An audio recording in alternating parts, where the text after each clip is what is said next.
Hello दोस्तों, UPSC ज्ञानदायिनी के इस बेस्ट प्लेटफॉर्म पर आप सभी का स्वागत और अभिनंदन है। जैसे कि आप सभी लोगों को अब बताने की जरूरत नहीं होगी, आप हमारा अपना परिवार है और जब हमारा जुड़ जाता है तो वो सच में हमारा अपना ही होता है। ठीक है, आप सभी लोगों को बोर्ड पर दिख रहा होगा महत्वपूर्ण अभिलेख। यहाँ से आपको यूपीपीसीएस में, यूपीएससी में और यहाँ तक आरओ के लिए 1 नंबर 100% पक्का है। छोटे छोटे से ये वीडियो हैं, एकदम धमाके से याद कर डालें, तुरंत देखें, तुरंत पढ़कर याद कर डालें। जैसे कि मैंने आप सभी लोगों को बताया कि ये महत्वपूर्ण ही है, कुछ इनमें अब छोड़ना नहीं है, खुद हम छोड़ कर सब कुछ लेकर आए। तो यूपीएससी के लिए, यूपीपीसीएस और आरओ 2023 के लिए तो मोस्ट इंपॉर्टेंट है।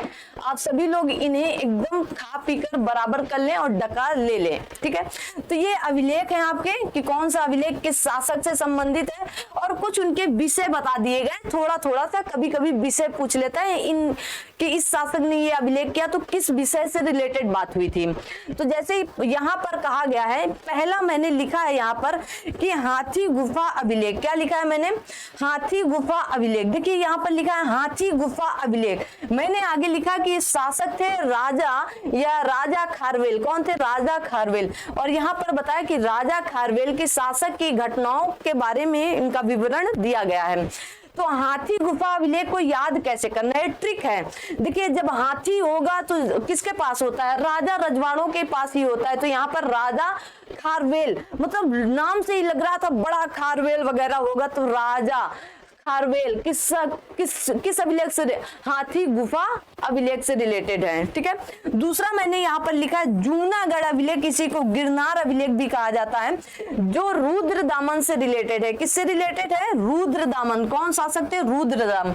यहाँ पर रुद्रदामन की विजय के विषय के बारे में बात की गई, कैसे रुद्रदामन कैसे शासक किया और कैसे इन्होंने विजय प्राप्त की है। ठीक है, अगला है नासिक का अभिलेख। किसका? नासिक का अभिलेख, जो आप कह सकते हैं इनका गौतमी बलश्री या इन्हीं को गौतमी पुत्र कहा जाता है। ठीक है ना, क्या कहा जाता है? गौतमी पुत्र। तो इसमें गौतमी पुत्र सातकर्णी के सैनिक सफलताओं के बारे में बताया गया है, इनके विवरण की बात कही गई, सैनिक सफलताएं इन्होंने कैसे प्राप्त की है, इनके विषय के बारे में ये बताया गया है। ठीक है, तो कैसे याद रखेंगे नासिक को? कि देखिए जूनागढ़ अभिलेख रुद्रदामन का है, तो रुद्र आपने पढ़ा है ना कि रुद्र प्रयाग भी एक है, तो कहां पर है? तो गिरनार किनारे, गिरनार मतलब नदी के किनारे क्या है? रुद्रदामन है। ठीक है, नदी के किनारे क्या है? रुद्रदामन है। और नासिक क्या है? नासिक कहाँ है? गौतम के पास है, महाराष्ट्र में आपके गौतम गंभीर रहते हैं ना, तो उनसे रिलेट करके ऐसे याद कर सकते हो आप। ठीक है, आपको याद करना है ताकि आपको एग्जाम हॉल पर याद रहे बस। अगला कहा गया है यहाँ पर, अगली बात है आप सबके बीच में, अगला पॉइंट है प्रयाग स्तंभ लेख। मोस्ट इंपॉर्टेंट, प्रयाग स्तंभ लेख या अभिलेख समुद्रगुप्त का है। किसका है? समुद्रगुप्त का है। इनमें समुद्रगुप्त के विजयों के विवरण के बारे में बात कही गई है, मोस्ट इंपॉर्टेंट। फिर अगला है मंदसौर अभिलेख के बारे में, जो नरेश यशोवर्धन के इसके शासक थे। कौन थे? नरेश यशोवर्धन इसके शासक थे। और सैनिक उपलब्धियों का वर्णन किया गया है। किसका? सैनिक उपलब्धियों का वहां यहाँ पर वर्णन किया। मोस्ट इंपॉर्टेंट जो मैंने अभी तक कहा, आप सब इन सब में से सबसे ज्यादा इसे मानेंगे ऐहोल अभिलेख, जो आपका पुलकेशिन द्वितीय ने किया था। किसके शासक काल में? पुलकेशिन द्वितीय। हर्ष और पुलकेशिन मतलब हर्षवर्धन और पुलकेशिन द्वितीय के युद्ध का विवरण इनके अभिलेख से मिलता है। ठीक है ना, हर्ष और पुलकेशिन द्वितीय का युद्ध के विवरण के बारे में बताया गया ऐहोल अभिलेख के बारे। ग्वालियर अभिलेख किसका है? तो प्रतिहार नरेश का है, प्रतिहार नरेश का। इसमें गुर्जर प्रतिहार शासकों के विषय में विवरण बताया गया है, आप उन्हें जान सकते हैं, मोस्ट इंपॉर्टेंट है। ठीक है, अगला पॉइंट है आप सभी का कि भीतरी तथा जूनागढ़ का अभिलेख, जो स्कंदगुप्त के द्वारा कौन शासक थे? तो आप कहेंगे स्कंदगुप्त थे।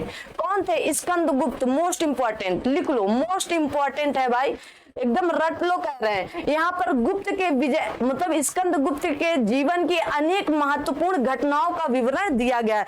और जो भी कार्य किए हैं इन्होंने, कौन?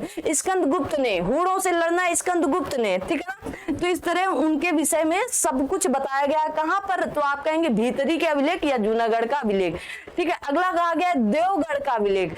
तो कौन थे, बंगाल शासक विजय सेन। कौन थे, बंगाल शासक विजय सेन। और यहाँ पर इनकी महत्वपूर्ण घटनाओं का विवरण दिया गया है। इस तरह ये छोटे छोटे टॉपिक हैं, जैसे मैंने बताया कि 5 से 7 मिनट के ये टॉपिक हैं आप सभी लोगों के, और इन्हें आप सभी लोग फटाफट याद करेंगे, क्योंकि यहाँ से आप सभी के बीच में प्रश्न आते हैं और आएंगे।